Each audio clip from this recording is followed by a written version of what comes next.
All right.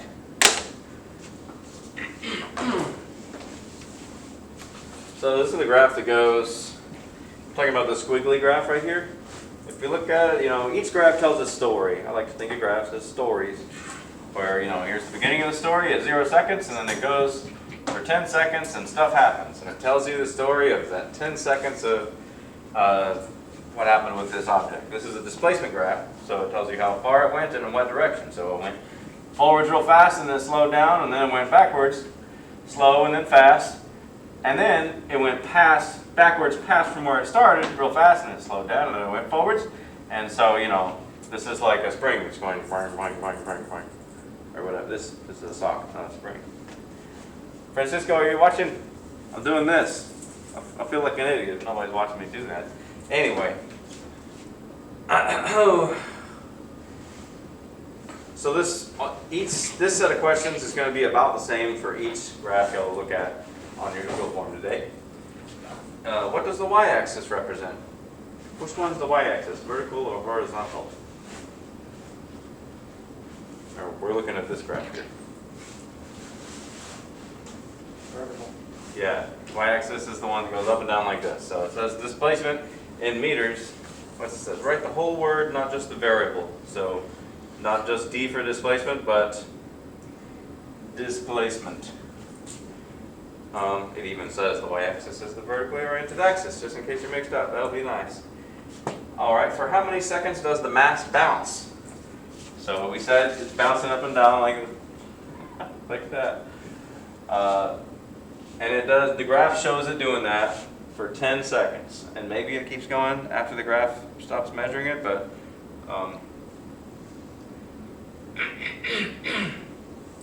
that's where the graph stops. So that's what we know. For how many seconds does it bounce? 10. What's the mass's position in meters at 5 seconds? So this displacement tells how far it is from the starting point, like we've been talking about with, that's why displacement includes direction. It knows exactly where you are, not just how far you went. So, what did it say? 5 seconds. So 3, 4, 5 seconds. Well, the line is right there. It's right on there at 5. And that is at 0. So the mass's position at 5 seconds, I guess, would be 0. Oh, 4.5 seconds. Wow.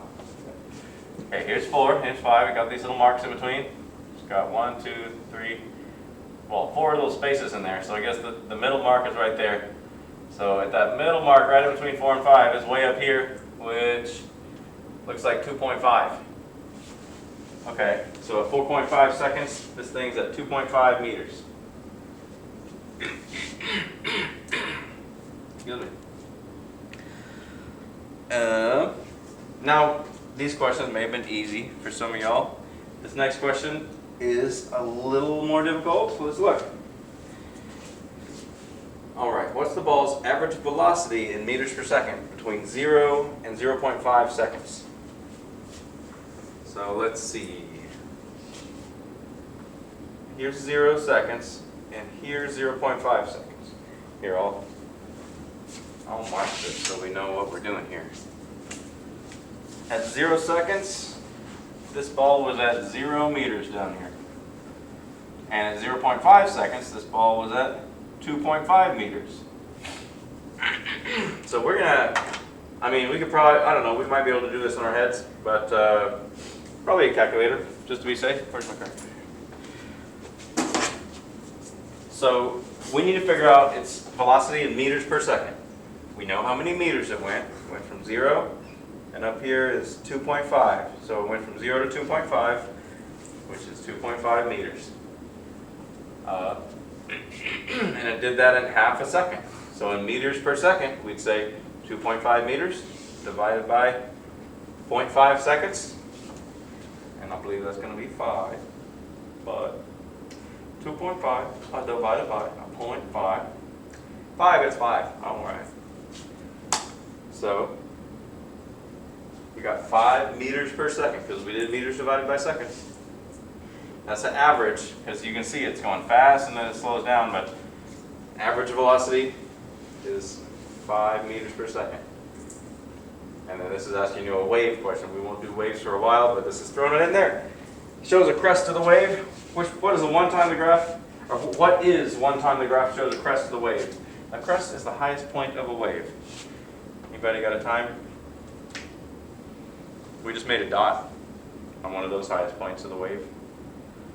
Because this is a wave, right? So you could say 0.5 seconds or 2.5 seconds. These aren't crests, these are troughs. You got crests and troughs. We'll do more with waves later. Some of these questions on the Google form today ask you for slope. This is meant to be like the last question, so most of these ask for slope, and then they ask for velocity or whatever this graph is measuring. So in this case, the slope is the same as the velocity. It goes, rise is 2.5 meters, run is 0.5 seconds, and then if you divide those, you get 5 for the slope, 5 meters per second for the slope, which is also the velocity, 5 meters per second. And it asks that in 2 separate questions on some of these. So please go look at that Google form. See if I can work this new camera out.